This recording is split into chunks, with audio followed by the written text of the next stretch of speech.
Hey, this is Dustin Schultz from Union Video Agency and host of the Beyond the Brief podcast. Today, I have Janky Patel, who's the founder of Sightglass Agency, where she manages the Meta and TikTok ads for direct-to-consumer brands that average about $10 million a year in gross sales. So for 2025, she's going to give us the information on what's important around the strategies for how to optimize your ads. She's going to share why creative is actually more important than ever versus some of the different testing methods she had done in the past. And she has a very specific process for how she goes about creating strong creative for these ads. She's going to walk us through what that process looks like. Over the last couple of years, she's also grown a really large following on LinkedIn, and now she helps other people do the same. So you're going to learn about how she can do that potentially for you, or get some tips and tricks to do for yourself. Before we get into that though, she's going to share the story about how she went from living in New York City, working in healthcare data, and somehow moved from that to launching her own agency and the steps in between.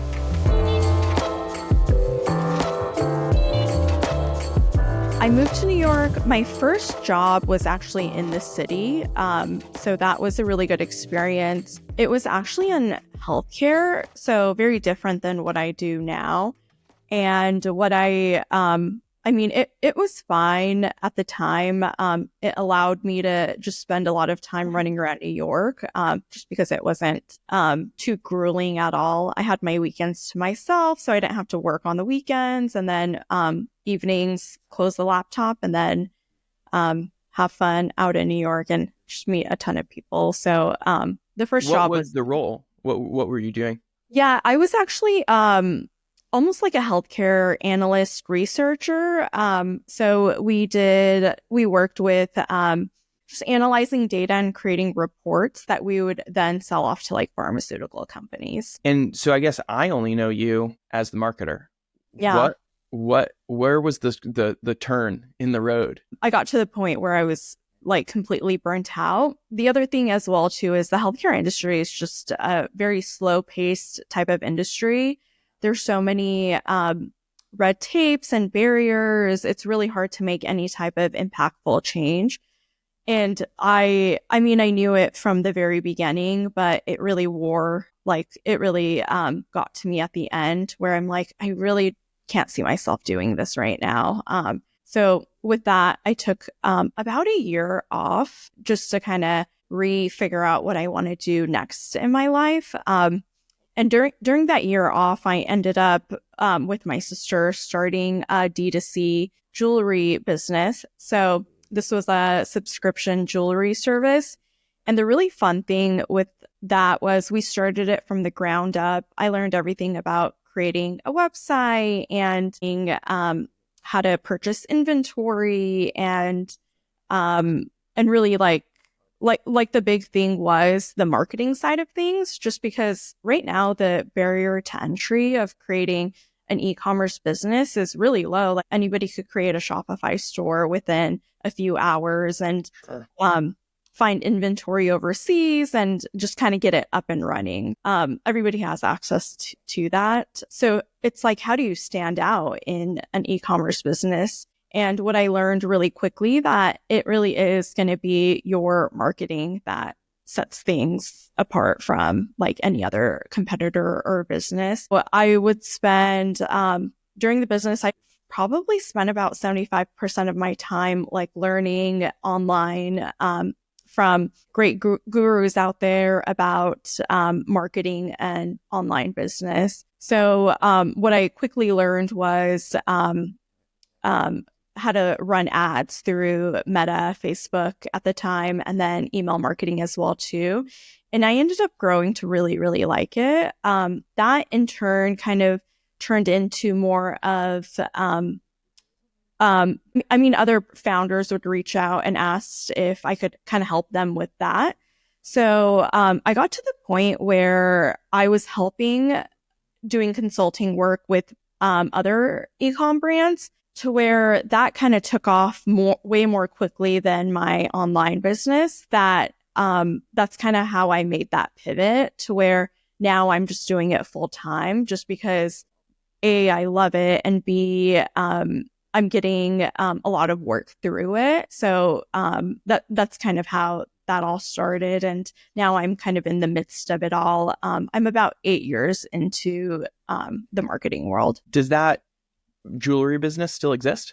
It actually doesn't. So I had to Okay. make the tough decision of, do I want to grow this consulting side of things, this agency, or do I want to do both?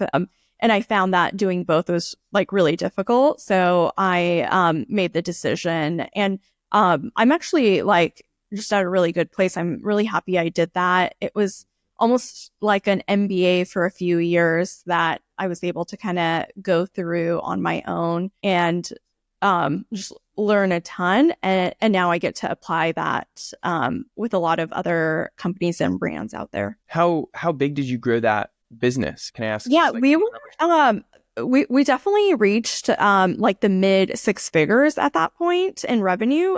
So it was great, but then we did get to a point where we kind of leveled off for a bit. Sure.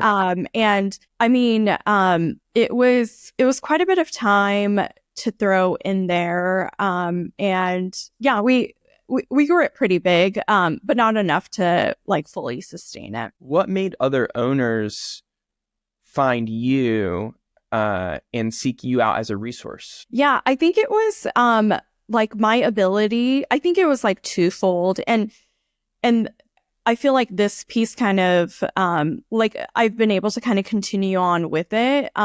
Just my ability to understand data, like that's how I'm making my decisions. And then also just like the creative side of things as well too. And like the fundamentals of really knowing your audience and understanding it, and using both of those to really seek out whatever goal that a company or a brand has at the end of the day. Yeah. What do you remember the first conversation you had with an owner or founder looking to some assistance? Yeah. So they were wondering just how I was able to kind of set up the back end of my ads manager, what type of campaigns I was running. And then the other piece was also like the ad creative side of things. I was able to kind of do it somewhat methodically after I figured out what worked and what didn't. So I think that really, I think that kind of piqued their interest of like, oh, wow, if she's able to if she knows how to do it, would love to kind of partner with her and have her help us with that as well too. Did they become a paying client? What was your first? They did. Yep. Yeah, Okay. exactly. So that's kind of how it started off. And then I was able to freelance with a few other clients later on down the road. And it kind of just turned into this thing. What kind of metric can you give us around kind of the critical mass for when you switched businesses? Yeah, I would say when I ended up getting about 2 clients to where I would help them about anywhere from 10 to 30 hours a week. I think that was the point where I was like, okay, I'm definitely onto something, and I'm really enjoying the work that I'm doing. I'm not just staring at one single vertical or business. I get to touch multiple, and it kind of like it's a fun challenge for me versus staring at my own business every single day. Have the requests changed dramatically since when you started to the questions you're getting asked to help solve now? Yeah, not night and day, but definitely a lot different. We are trending towards, for example, for Meta, I would say back in the day, a lot of the success that we would see within running ads within Meta relied on audience testing and campaign setup and tactics. Now, within the last few years, it's definitely shifted a lot to where it's like ad creative strategy. So back in the day, we just really weren't thinking of that. It wasn't as high of a priority as what it is now. Now that Meta kind of has switched over to, their algorithm and their audience setup and all of that is very automated to where you can't really screw it up. So there's very little touching that I do within that. But to really move the needle and see success in in an ad account and a campaign is going to be your creative strategy. So the last few years, I focused very deeply within that realm. What kind of changes has that done or created for how you work with your clients? Yeah. So, I mean, now instead of staying up to date on like random tactics or audience testing within Meta, I now am fully like learning as much as I can about ad creative and ad creative strategy. So it's definitely shifted everything that I'm reading, anything I'm following on LinkedIn or any other sources, and kind of really just absorbing as much as I can with that. And then with that also kind of relates with that, the change is also, what am I looking at in terms of my analyses and metrics? That's also changed as well too, because before it might have been related to audience testing, kind of almost doing an A/B test on that. But now it's going to be testing ad creative and then the metrics associated with ad creative and the success in that. I feel like testing creative versus testing audience has a lot more nuance and variables. Once you can obviously compare and see that one ad is performing better than another ad. But I feel like the reason why can sometimes be like there's something to kind of figure out there. There's something to take that ad and maybe now break up it into two others that allow you to compare different elements. Am I wrong? Yeah, I would say so. I mean, when I if I were to do like audience testing versus ad creative testing, I feel like I'm able to pinpoint more within an ad of what's working versus what's not. And what could we do immediately to change it? Just because, I mean, to me, it's just like this visual piece of information that we're able to kind of adjust. Whereas I think with audience testing, sometimes it feels like a bit more of a black hole. And this is related more towards like ad sets within Meta, to where we'll do it, but then we'll make just generalizations or conclusions that aren't like fully concrete. But whereas with ad creative, let's say we switch up a headline within two versions, we're able to kind of like really see, okay, that tweak that we made, it resulted in this difference. So to me personally, I find ad creative testing to be a lot more straightforward than if I were to do any type of like audience testing. That you're right. That makes a lot of sense. And I think for me, coming from the production world for video, I'm imagining what's living within the frame and all of the nuances that could go with that. Yeah. But you're talking in the element that I'm completely forgetting, which is titles and captions and swapping out copy there that just has little nuances that that'll drive results one way or the other. Yeah, totally. Yeah, that makes sense. In terms of developing a process, I know that over the years you've developed a flow for how you work out developing really strong creative. Can you unveil as much of that as possible for someone to maybe use? Yeah, no, totally. I love sharing this just because it's worked really well for me and it's worked really well for others out there.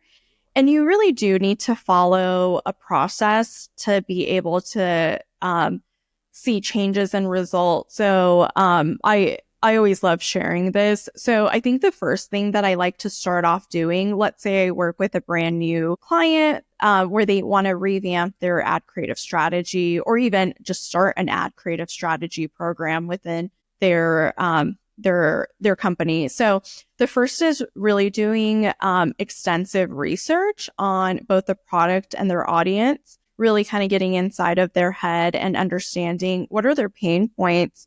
How is this specific problem going to solve those problems that they are having? So really drilling into that. The other element that I like to take a look at as well too is competitor analysis.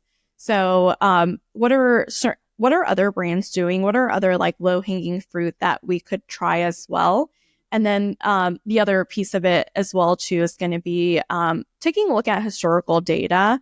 So if they've been running ads or any type of like marketing campaign for a bit, it's always helpful for me to kind of take a look to see what's worked and what hasn't. And then based off of that, we're able to kind of formulate that first initial ad creative test run based off of that information. So the second phase is really developing a really in-depth brief. I get very prescriptive of exactly what I want to see and what I visually want it to look like. And also with ad copy or any type of scripting.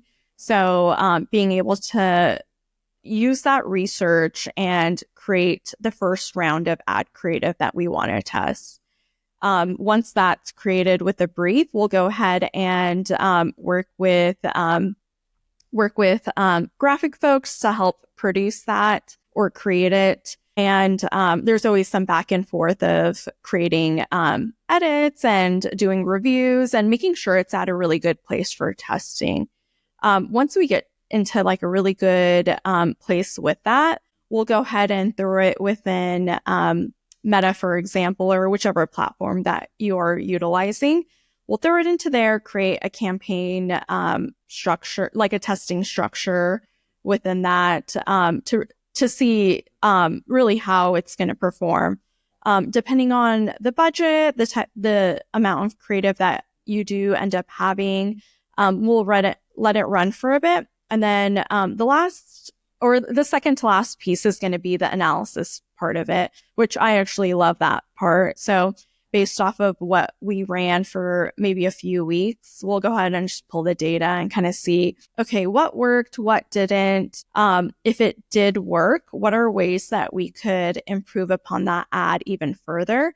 If there's something that didn't work at all, good to notate that and then maybe not move on with that going forward. If there's anything that's kind of doing somewhat good, but it's not meeting our like goals and benchmarks, what could we do to tweak it to where we could improve upon that ad creative? So then with that, we'll go ahead and take that information and we'll improve upon the existing tests that we ran, like the first test group, make those tweaks and then kind of start that process over by retesting the optimizations that we did end up making. So it ends up just kind of following a cycle of that. And then within all of that, introducing new ad concepts as well too. So we want to constantly be innovating and introducing new ad concepts because at the end of the day, if you don't test, you never know what's going to work. And sometimes even the most random ideas out there, the random ad creative concepts might even work for your brand. So it's always important to be able to be open-minded to testing a lot of different types of creative out there. I love the succinct process because I think the ability to even communicate that to a potential client shows such a clear roadmap of how things will play out. A couple things. One, you mentioned, is it typical about 3 weeks or so? Is that your first round? How long do you let that first campaign live to get the data you're looking for? Yeah, so it kind of really depends on the budget. Usually, I think within the first week, you kind of see what the winners are. Okay. Sometimes it could be pretty immediate. I've seen it where within the first days, you're like, okay, this is a winning ad just because everything else fatigued out. So yeah. Sometimes it's like really clear to be able to see that.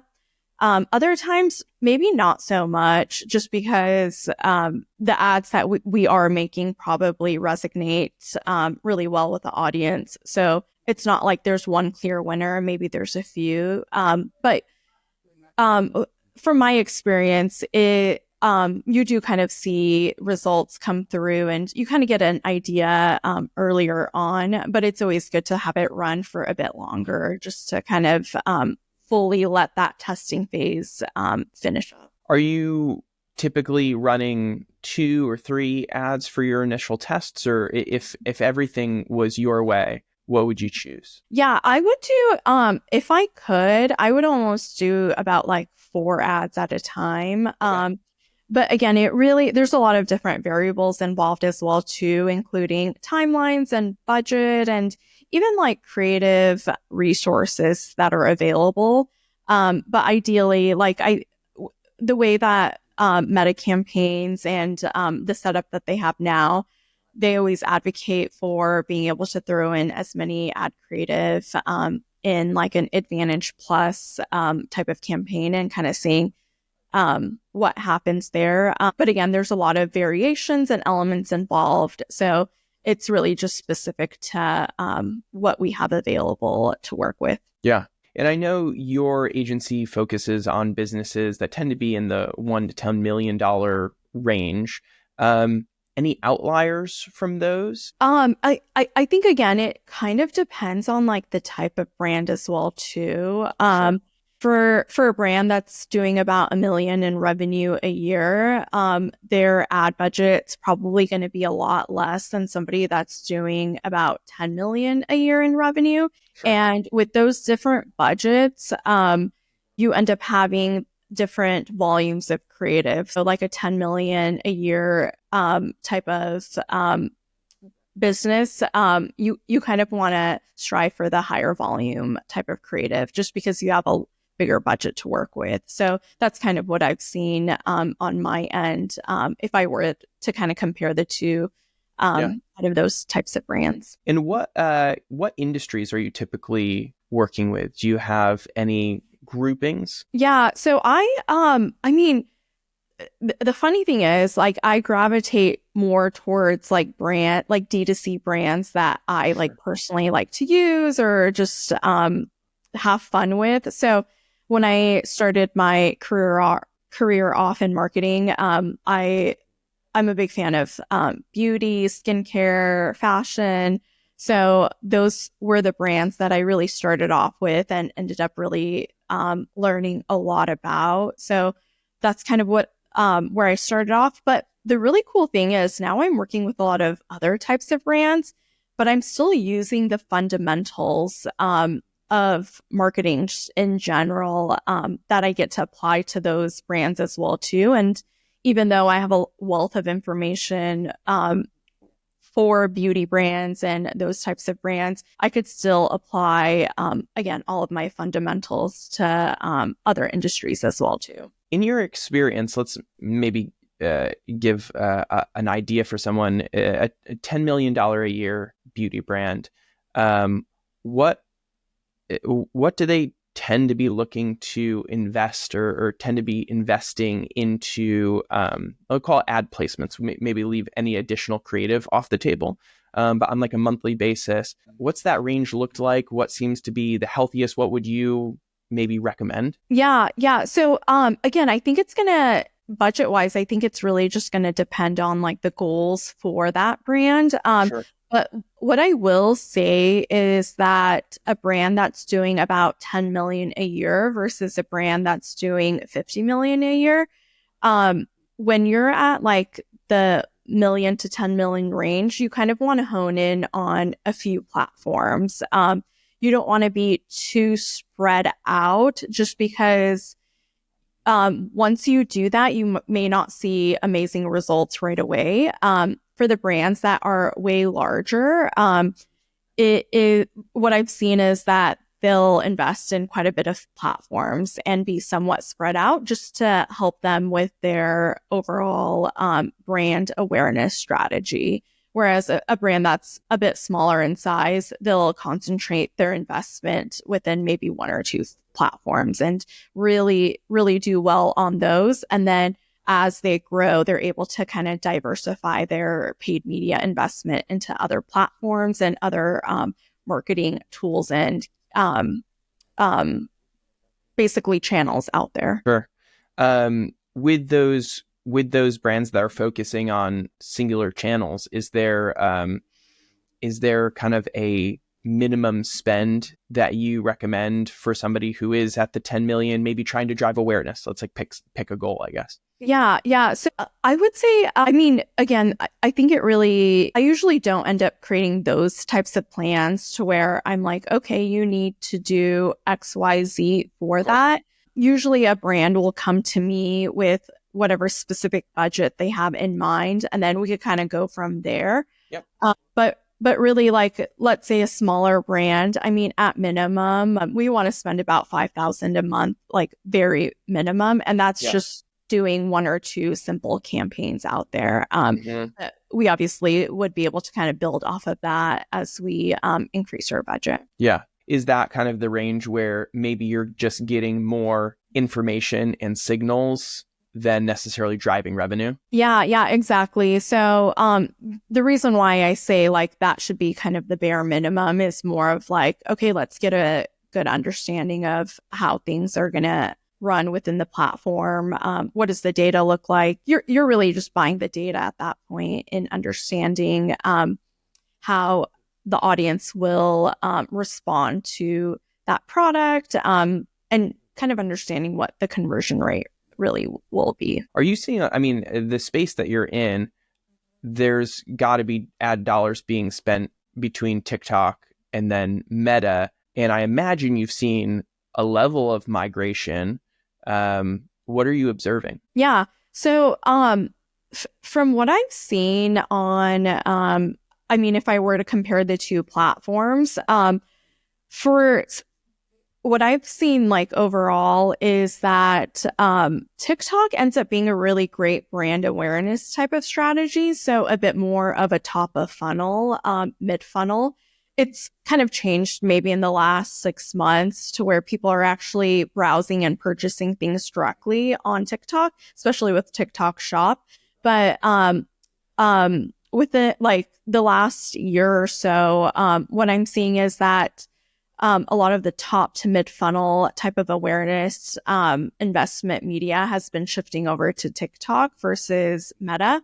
Meta still does a really amazing job with its targeting. So on the lower funnel type of end, it's kind of concentrated within the Meta platform. So if you want to see sales come through and get strong conversions, it's still a wise decision to stick to Meta versus shifting everything over to TikTok. So you kind of want to have somewhat of a nice split if you have the ability to invest in both platforms. And a lot of brands, I mean, they are pretty honest in that they may not have a huge, large budget to invest in both. If that's the case, I always advise them to stick to Meta just because their level of targeting is so much better than a TikTok. For a lot of the folks that you've been working with, and I know what we see as a video agency, when we're creating content, we're doing it in all kinds of different versioning to go to different platforms. Sometimes it's the same creative. Sometimes it's modified creative to be more specific to the platform. With the platforms that you help your clients go to, what kind of advice do you give around repurposing content between both Meta and TikTok versus changing specific things? Yeah, so I've seen that, let's say we created some sort of ad with Facebook and Instagram in mind. We, again, it'll work really great within the Meta platform. But I haven't seen it if we use that same exact content and shared it on TikTok. Usually it doesn't end up doing well. I haven't seen that in my experience. Okay. If we were to run any ads within TikTok, it kind of needs to be TikTok specific. But I have seen the other way around to where if we run something on TikTok as an ad and it does really well, we'll go ahead and repurpose that within Facebook and Instagram. And usually it will do well by repurposing it. So it's kind of, it's almost, we're able to share TikTok's content across the board, but then not necessarily within Meta creatives. Sure. I mean, being somebody who operates mainly on LinkedIn as a B2B company, I see even TikTok style content on LinkedIn, but I really couldn't see it flow the other way as well. It's the same idea. Could you describe a little bit just as you're observing that happen and you're saying kind of this one-way street of TikTok to Meta, but not the other way around? Yeah. Could you dive into like the creative descriptors around what you would call like meta-focused content and then what you would call TikTok focused content? Yeah, I think the big distinction is TikTok's really like all in all, it's a video based platform. So I would never be able to take like a static image from or like a static ad from Meta and translate that over to TikTok. It just wouldn't resonate. And again, the primary reason why, and this is what I like to do with a lot of my ad creative strategy work, is that like my end goal is to really, I want folks to see a piece of ad creative content and not know that it's an ad creative. Like I almost want it to blend in really seamlessly within the platform. So if somebody were on TikTok and they saw an ad that was just like a static image, they already know it's an ad. They're probably not going to even read it and they'll scroll past it.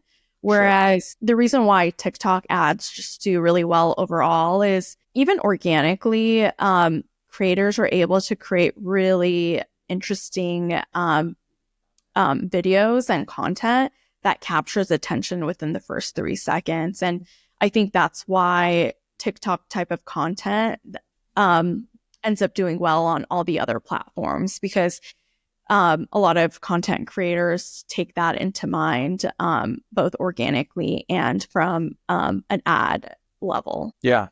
Now, and I think I've heard you talk before about some of your even surprise, and I probably shouldn't be saying this out loud for what we do, but some of your surprise in the performance of still ads versus video ads on the Meta platform. I think you were seeing that the video ads at times were performing not as well as some of the still content. What were you observing in that? Yeah. So again, I think it depends on the audiences as well too, and the products. Like at the end of the day, it's always worth testing out both types of formats. I think what I've seen, again, generally speaking, is that sometimes like a direct to response type of ad ends up just doing well because it has all of the elements in just a single image, versus an ad, like a video ad, might have a lot of different elements involved to where you end up losing that the audience that takes a look at it. But again, it really kind of comes down to testing. But the conclusion is I could never say that video ads always perform well over static or vice versa. It really just depends on the product, the audience, the brand. Sure.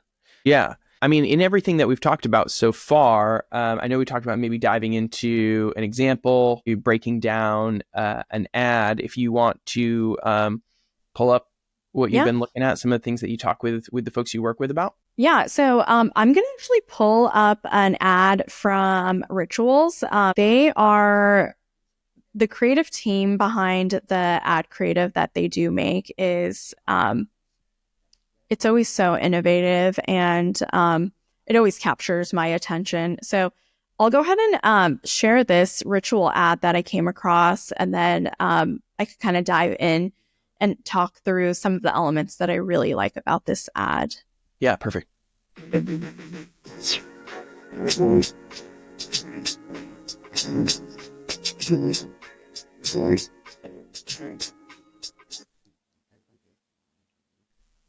Cool. I wonder if the oh, there we go.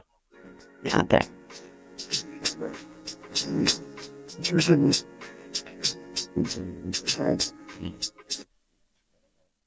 Cool. So, kind of taking a look at the first 3 seconds. Yeah. What I love about this format is, okay, the fun thing is, people are nosy. They always love to look at screenshots of text messages and conversations. So I love the first 3 seconds because it feels like somebody sent me a screenshot, or like, oh my gosh, I get to look at somebody's private messages. Let's take a look. You got the tea.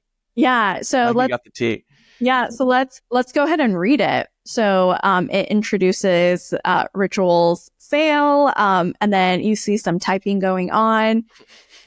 So that just intrigues me right off the bat. And then the other fun thing is, like, I love this right here because it feels so organic. Like, it feels like you're kind of doing this with your own phone of flipping through the different apps that you have. Right now, I have 100 apps open. So like, I totally get it. Sure. So they're flipping through, and then eventually it lands on like this TikTok ritual video. It doesn't really showcase much beyond that. But you get to kind of see everything ritual related with all the tabs open. And even like where to find it, like this little piece right here. Oh, wait, I have Amazon open. Let me just grab my product there. And then all in all, this ad is just 10 seconds. Like, I think that's amazing that it was able to convey so much information within 10 seconds, because our attention spans are so short right now that, like I'm really impressed that, they were able to fit everything within 10 seconds. So that's, what I really love about it. Yeah. A couple things, coming from the video creator world that I'm noticing immediately, like as strategy, is first of all, because it's actually relatively quick to have read that text message, you probably need to let this ad loop 2 or 3 times. Yeah. And so what we often call or refer to as opening a story loop, you've presented something where somebody wants the rest of the information. And so to close the loop, they need to engage with it a few more times to actually have sucked everything in. And sometimes you have, like we talked about, still ads where it's presented so cleanly, so quickly that there's no way you can miss the simple message. Other times, I think creating curiosity, like this, especially with an ad, especially having it loop, the algorithm saying, oh, you like watching this a bunch of times, you're going to get fed more. But then even for me, as you got halfway through, you're seeing, okay, rituals on Instagram, rituals on TikTok. I could go to their website.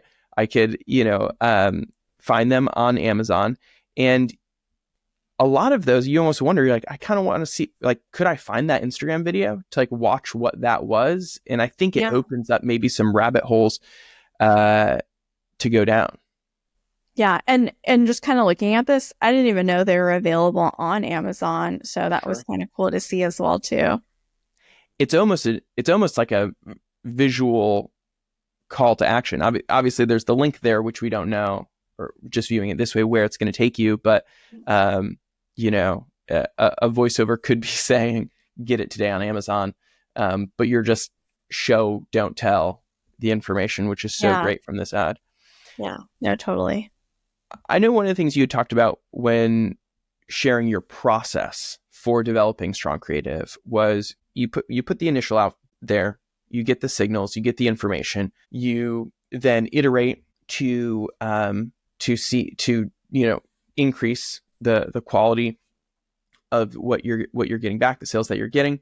But then also you talked about doing just trying additional things, just additional testers. Something like this feels a little bit more, I think we've all probably seen content relatively similar to this, but it probably still feels a bit risky or a bit new.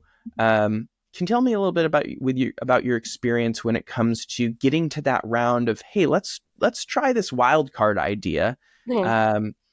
How are you maybe presenting it? What's your experience with that type of conversation? Yeah. I kind of feel like it comes from the brand themselves. So if I know there's a brand that is a bit more cookie cutter, I mean, I'll go ahead and share like some of those ideas, but I won't have the expectation that they're going to be all in on it. So it'll be somewhat of a difficult conversation to convince them. Whereas when I work with brands that are like, okay, no full rules, just give us like really good ideas that we could try out, or that at the end of the day, we just want this specific goal in mind in terms of we just need to hit these metrics, do whatever is possible. Those brands are really fun to work with because then you really get to be as creative as possible because, again, the end goal is to meet their metrics and like just have strong performance. So that's kind of the way that I approach it, depending on the brand and then their willingness to be able to really test the waters and try really random things out there. Do you see any difference in results between the two? Yeah, I think the ones that end up allowing me to kind of be very open with creative ideas and innovation, I feel like those are the ones where we're really able to almost see better results, just because we are testing just whatever is out there and seeing what sticks. Again, using a methodology as well too along the way. Whereas the ones that are a bit more restrictive in their ad creative strategy and just wanting to stick to certain formats or concepts, you kind of are restricted to those elements. So it makes it a bit more difficult to be able to really like blow things out of the water because of that. Yeah, that makes a lot of sense. Do you see any like demographic or market vertical similarities between companies that maybe want to kind of play it safe or ones that are willing to push the envelope a little bit? Yeah, I mean, I do think it's very I feel like the brands that are a bit more founder led and they have somewhat of like a content creative type of background, those are the ones where we're able to kind of play around with things a lot more. Industry wise, I think it kind of really just depends as well too. There's a lot of factors involved in that. But like from a D2C perspective, I feel like it's kind of a mixed bag.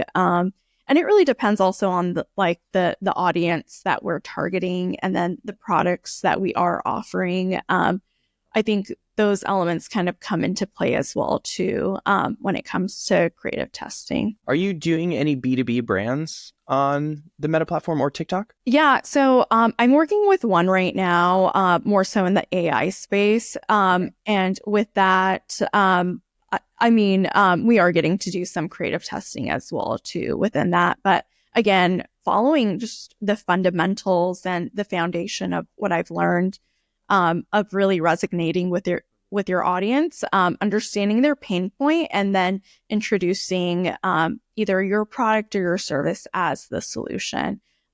So that framework just really applies to B2C and B2B. Yeah. And obviously B2B, one of the biggest spaces to be is LinkedIn.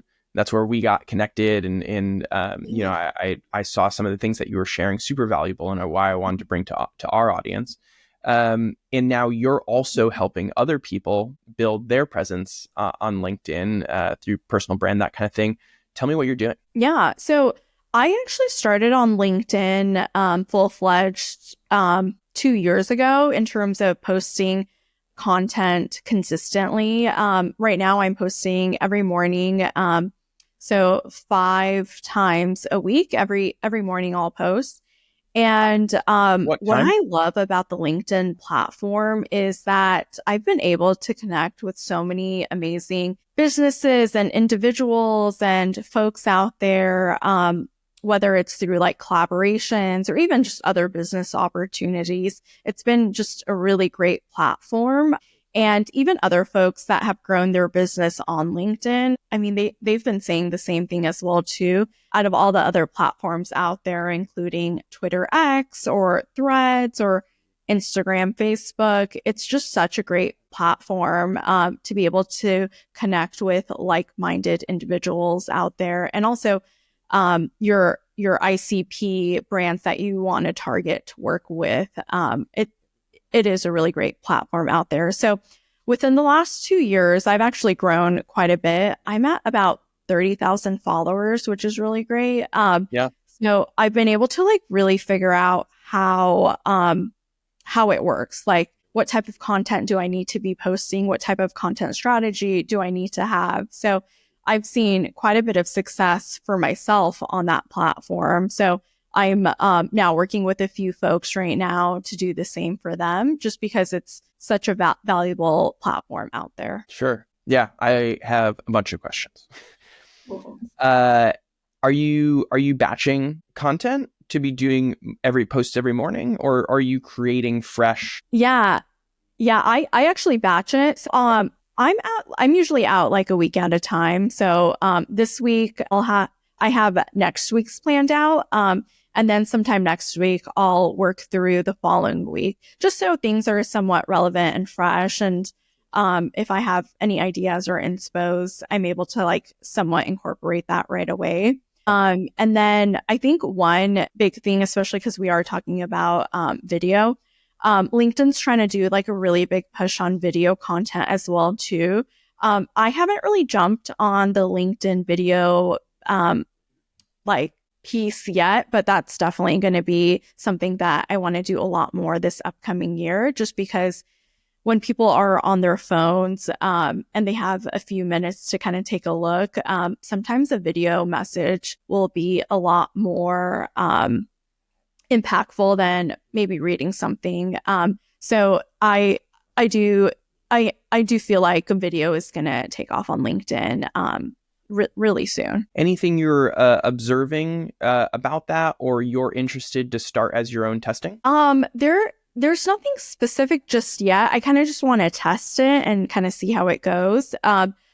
One thing that I have noticed that is super helpful is once a video is posted, to ensure it has captions as well too, because some folks might be like in their office where they can't really turn on the video, but then they still want to see what that video content is. So being able to kind of read through the captions is super helpful for those individuals. So that's something that I'll keep in mind as well too, as I start testing out some video content on LinkedIn. Sure. And for you, driving new, sales, new potential customers from LinkedIn to work with you, what has been some of your, I guess, pipeline to walk through? Yeah. So I think what's been really helpful is being able to kind of share my own success stories. So it could be like a case study of a brand I've worked with, or even just sharing my own framework. That's why I'm very transparent in the way that I think. And that actually translates really well. I did have a D2C business owner reach out to schedule a call, and he mentioned that he's been following me for quite a while. So he like understands fully like what goes on in my mind when I am working on some sort of project or doing some sort of paid media takeover. So he like even before we jumped on the call, he already knew how I functioned and how I thought through things and my methodology. So once we got on the call, like it was really easy for me to kind of talk through it, because he was already convinced that he wanted to work with me. So sure. I think that helped quite a bit. So I would say like a really good piece of advice in terms of creating content on LinkedIn is just sharing like what you're doing kind of day to day, or what thoughts and ideas you have, just because like these secret sauces, at the end of the day, people will follow it, but they're not going to fully implement it. They're going to come to you at some point being like, could you just do it for me? So there's like, I have no hesitation to share that stuff. And that's why I always like to share my methodology or what's worked for me or for a client, if I'm able to share that on LinkedIn. Yeah, that's amazing. And even, the last episode that we had just wrapped up with Robert from Fletch Agency, same thing. This is the second time in a week I'm hearing that when you share how you do what you do, people watch it, believe it, and then come to just say, hey, can I just give you my money? Yeah. As opposed to having to go through a sales process, a convincing process. And I'm guessing that's not the first conversation that you've had with somebody who's been doing that. Yeah, no, totally. Yeah, it really helps with having them become familiar with you without them actually meeting you. And once it's time for you guys to connect, it makes things a lot more easy. Excellent. Well, we'll leave people to connect with you, reach out via LinkedIn. Obviously, they know that if you're needing work on the Meta platform, direct-to-consumer brands, especially kind of in that demographic, you're the person to talk to. And now, if you're looking to grow your LinkedIn, I mean, if people are just starting off, 30,000 LinkedIn followers, to me, if you compare that to what an Instagram is, I mean, it's kind of 10x, right? If somebody has 300,000 on, it's a lot of work to 30. You see folks at 100 and stuff. That's the equivalent to me of Instagram millions on this platform. Yeah, no, totally. And your audience, especially if you're like in the B2B space, a majority of them are on LinkedIn. So it's just such a great platform to be on and to invest your time and money into.